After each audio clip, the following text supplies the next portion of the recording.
Assalamualaikum warahmatullahi wabarakatuh. Apa kabarnya anak-anak sekalian? Semoga dalam kondisi sehat walafiat ya. Kita bersyukur kepada Allah Subhanahu wa taala karena pada pagi hari ini masih diberikan kesehatan untuk bisa mengikuti pembelajaran kita pada hari ini. Dan Ustadz sendiri akan memberikan penjelasan tentang pelajaran kita, yaitu sejarah kebudayaan Islam, yang pada hari ini masih pada bab yang pertama. Tapi sebelumnya ada beberapa yang mau ingin Ustadz sampaikan. Yang pertama, satu, tonton video ini sampai habis. Jangan di skip, jangan dipercepat, jangan diloncat-loncat. Karena di dalam video ini akan ada tugas yang diberikan untuk kalian kerjakan nanti. Dan tugas itu terkait dengan penjelasan yang Ustadz sampaikan. Jadi kalau kalian mendengarkan penjelasan dengan baik, maka dapat dipastikan kalian bisa menjelaskan dan mengerjakan tugas yang diberikan. Tetapi kalau tidak didengarkan baik-baik, maka tentu akan kesulitan untuk mengerjakan tugas yang diberikan.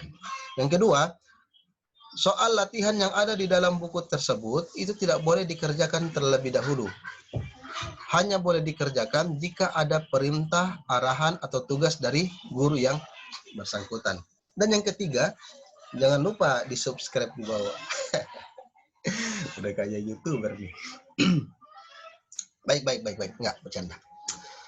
Mari kita awali pelajaran kita pagi hari ini dengan sama-sama membaca lafaz basmalah. Bismillahirrahmanirrahim. Kita masuk pada pelajarannya.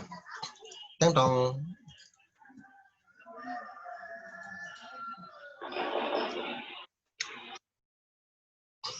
Anak-anakku yang berbahagia, kita masih berada di pelajaran sejarah kebudayaan Islam bab yang pertama. Nabi Muhammad Shallallahu Alaihi Wasallam berdakwah di Mekah. Subtemanya, perintah Allah kepada Nabi Muhammad untuk berdakwah. Dan kita harus pilih satu persatu. Kapan Muhammad Shallallahu Alaihi Wasallam diangkat menjadi Nabi dan Rasul? Kita jawab. Kemudian surat apa yang pertama kali diturunkan? Di mana surat itu tersebut diturunkan? Disebut apa peristiwa tersebut? Nah, ini yang kita akan jawab sebentar ini satu persatu penjelasannya. Yang pertama, Muhammad Shallallahu Alaihi Wasallam diangkat menjadi Rasul pada usia yang ke-40 tahun. Jadi umurnya Nabi ketika menjadi Rasul adalah 40 tahun. Nah, ditandai dengan turunnya surah Al-Alaq. Jadi sejak surat Al-Alaq ayat 1 sampai 5 yang sudah kalian hafalkan minggu yang lalu, sejak ayat tersebut diturunkan kepada Rasulullah Muhammad SAW, maka pada saat itu Nabi Muhammad SAW resmi diangkat menjadi Nabi dan Rasul oleh Allah Subhanahu wa Ta'ala. Di mana turunnya surat Al-Alaq ayat 1 sampai 5? Surat ini diturunkan di Gua Hira. Gua Hira itu ada di mana? Gua Hira itu adalah sebuah gua yang terletak di atas bukit yang dekat dengan kota Makkah. Tanjak, susah, naiknya susah. Ngapain Nabi Muhammad ada di situ?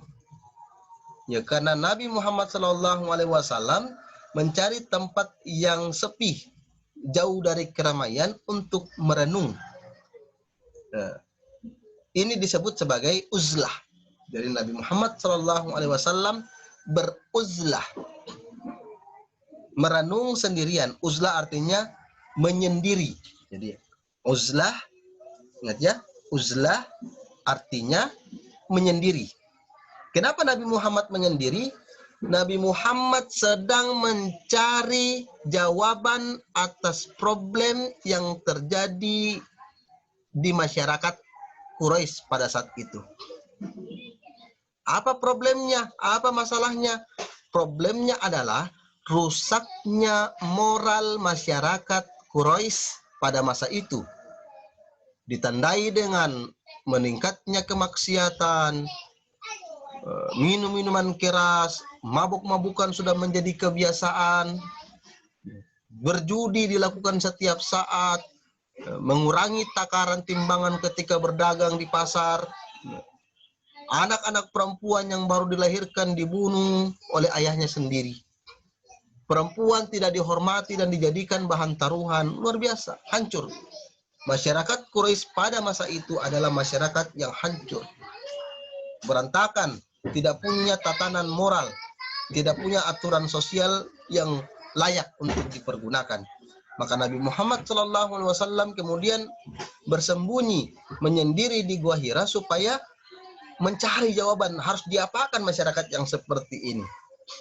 Nah, tiba-tiba di suatu malam yang kemudian dikenal dengan malam turunnya Al-Quran, yang sebagian ulama berpendapat tanggal 17 Ramadan, turun surat Al-Alaq ini saat Rasulullah sedang beruzlah menyendiri di Gua Hira. Peristiwa turunnya Al-Quran ini dikenal dengan nama Nuzulul Quran. Jadi peristiwa Nuzulul Quran ini adalah datangnya Jibril alaihissalam kepada Nabi Muhammad SAW ketika Nabi Muhammad sedang berada di Gua Hira. Jibril datang dalam bentuk sebagai manusia, lelaki yang gagah.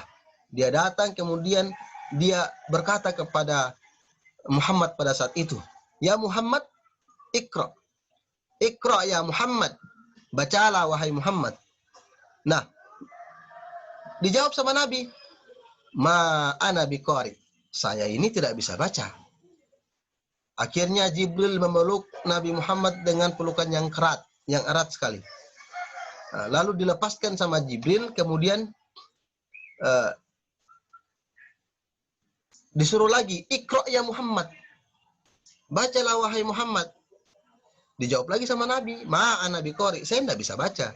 Dipeluk lagi sama Jibril. Dilepas lagi sama Jibril, disuruh lagi yang ketiga kalinya, "Iqra ya Muhammad. Baca ya Muhammad." Dijawab sama Nabi, "Ma ana biqari." Saya ini tidak bisa baca. Akhirnya dipeluk lagi yang ketiga kalinya sama Jibril. Kemudian dilepaskan sama Jibril. Jibril kemudian bacakan, "Iqra bismi rabbikal ladzi khalaq. Khalaqal insana min 'alaq. Iqra wa rabbukal akram. Alladzi 'allama bil qalam. 'Allamal insana ma lam ya'lam." Selesai. Peristiwa ini dikenal dengan sebutan Nuzulul Quran. Nabi kemudian turun dari gunung, keluar dari Gua Hira, turun, dia lari pulang ke rumah, menggigil badan, gemetar. Begitu sampai di rumahnya, dia berteriak sama istrinya, "Ya Khadijah, zammiluni, zammiluni, zammiluni." Selimutilah saya. Nabi Muhammad bergetar badannya, gemetar dia. Zammiluni, minta diselimuti sama Khadijah. Nah, ini peristiwa ini dikenal dengan sebutan Nuzulul Quran. Nah, sejak turunnya surat Al-Alaq ayat 1 sampai 5, Nabi Muhammad SAW kemudian mulai mendakwahkan Islam, mendakwahkan agama Islam kepada masyarakat Quraisy. Tetapi di awal-awal dakwah ini, Nabi Muhammad SAW melakukan dakwahnya dengan cara sembunyi-sembunyi, tidak terang-terangan. Bagaimana cara sembunyi-sembunyi itu dilakukan? Ya kayak orang bisik-bisik tetangga lah. Bilang satu-satu disebutkan. Yang pertama dia ajak untuk masuk Islam ya istrinya. Ya, yang pertama dia ajak itu adalah keluarga dekatnya. Nah, istrinya dulu diajakin untuk masuk Islam. Kemudian ada sepupunya yang namanya Ali bin Abi Thalib pada saat itu masih anak-anak. Diajak juga untuk masuk Islam, mau ikut. Ada pada saat itu anak angkatnya Rasulullah yang namanya Zaid bin Haritsah, masih kecil juga, diajak juga untuk ikut. Akhirnya keluarga dekatnya ini ikut. Nabi Muhammad mengajak kepada Abu Thalib, tetapi Abu Thalib masih belum menerima. Nah, setelah keluarga dekatnya, yang diajak teman dekatnya. Siapa teman dekatnya yang diajak pertama kali? Teman dekatnya Nabi Muhammad yang pertama kali diajak adalah Abu Bakar As-Siddiq. Ya. Teman terdekatnya Nabi yang pertama kali diajak adalah Abu Bakar As-Siddiq. Nah, Abu Bakar ini orangnya baik, pintar. Dia tahu kalau Nabi Muhammad tidak pernah berbohong. Dia tahu Nabi Muhammad tidak pernah berdusta. Maka dia langsung ikut menjadi orang Islam. Nah, setelah dakwah ini dilaksanakan secara sembunyi-sembunyi, ada beberapa orang yang kemudian ikut masuk dalam agama Islam, beberapa orang yang awalnya masuk inilah kemudian dikenal dengan sebutan as-sabiqunal awwalun, yaitu orang-orang yang pertama kali memeluk ajaran agama Islam. Jadi as-sabiqunal awwalun artinya orang yang pertama kali memeluk agama Islam. Nah, setelah berjalan dakwah secara sembunyi-sembunyi ini, maka kemudian turunlah surah Al-Mudatsir ayat 1 sampai ayat 7. Bunyinya, A'udzu billahi minasyaitonir rajim. Bismillahirrahmanirrahim. Ya ayyuhal mudatsir qum fa'anzir wa rabbaka fakabbir wa thiyabaka fatahhir warrujza fahjur wa la tamnun tastakthir wali rabbika fasbir. 7 ayat yang diturunkan kepada Nabi Muhammad sallallahu alaihi wasallam. Apa itu? Ya ayyuhal mudatsir, wahai orang yang berselimut. Artinya masih sembunyi-sembunyi. Karena Nabi Muhammad masih bersembunyi dikatakan berselimut. Nah, masih sembunyi dakwanya, belum terang-terangan, belum terbuka. Apa perintahnya? Qum fa'anzir. Bangunlah dan berilah peringatan. Jadi katanya, stop sudah sembunyi-sembunyi. Sampaikan saja secara terbuka tentang Islam itu. Maka setelah turunnya surat Al-Mudatsir ayat 7, Nabi Muhammad sallallahu alaihi wasallam memulai dakwah secara terang-terangan. Bagaimana cara awalnya Nabi Muhammad berdakwah secara terang-terangan? Nabi Muhammad naik ke sebuah puncak bukit yang berada di dekat Ka'bah. Dia berteriak, ya ma'asyiral Quraisy, wahai masyarakat Quraisy, berkumpullah kalian sini. Masyarakat Quraisy kemudian berkumpul. Nah, pada saat masyarakat Quraisy sebagian sudah berkumpul di bukit tersebut, Nabi Muhammad SAW kemudian bertanya, wahai masyarakat Quraisy, kalau saya katakan kepada kalian bahwa di belakang gunung ini, di belakang bukit ini ada pasukan yang hendak menyerang dan menghancurkan Mekah, apakah kalian akan percaya? Padahal kalian tidak tahu ini, cuman saya yang tahu ceritanya ini. Kalau saya katakan di belakang bukit ini ada pasukan yang mau menyerang dan menghancurkan Mekah, apakah kalian percaya? Maka mereka menjawab, ya kami benar, kami percaya. Kami percaya sama engkau ya Muhammad. Kenapa? Karena Nabi Muhammad itu Al-Amin. Karena Nabi Muhammad itu adalah Al-Amin. Apa itu artinya Al-Amin? Al-Amin adalah artinya jujur. Mereka percaya kalau apa yang dikatakan sama Rasulullah walaupun mereka tidak lihat. Jadi mengatakan, ada pasukan di belakang saya.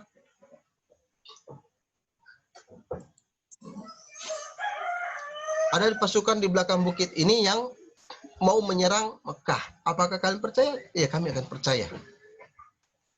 Maka kemudian Rasulullah katakan, kalau begitu ketahuilah bahwa sesungguhnya saya ini adalah Rasulullah, utusan Allah Subhanahu wa taala kepada kalian.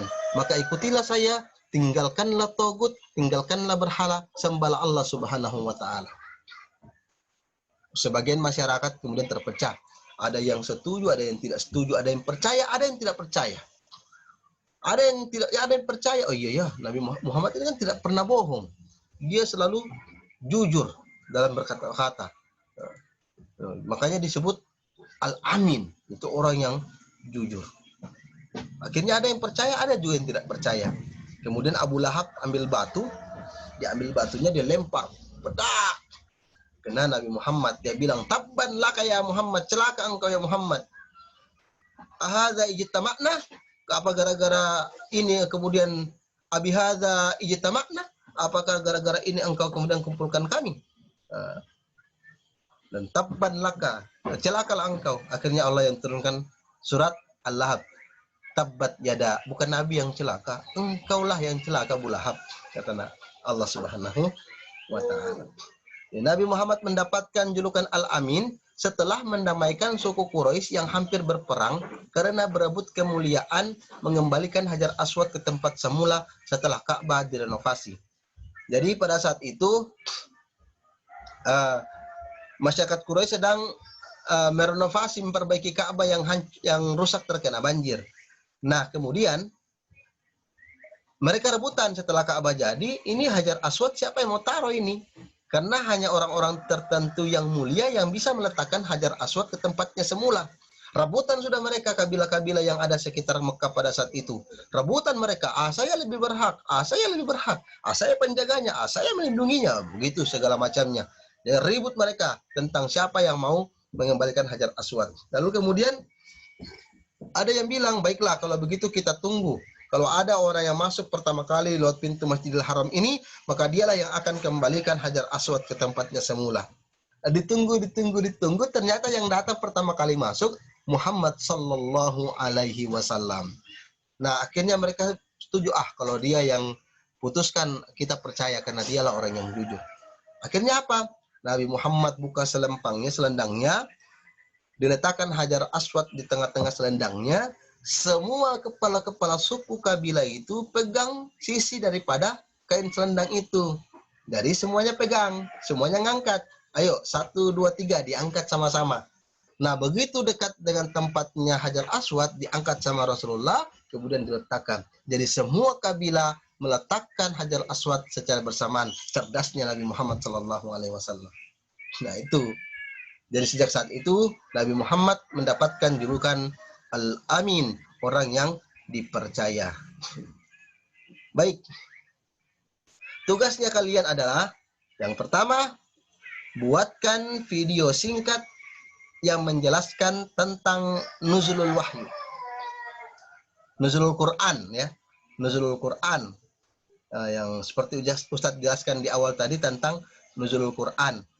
Ya.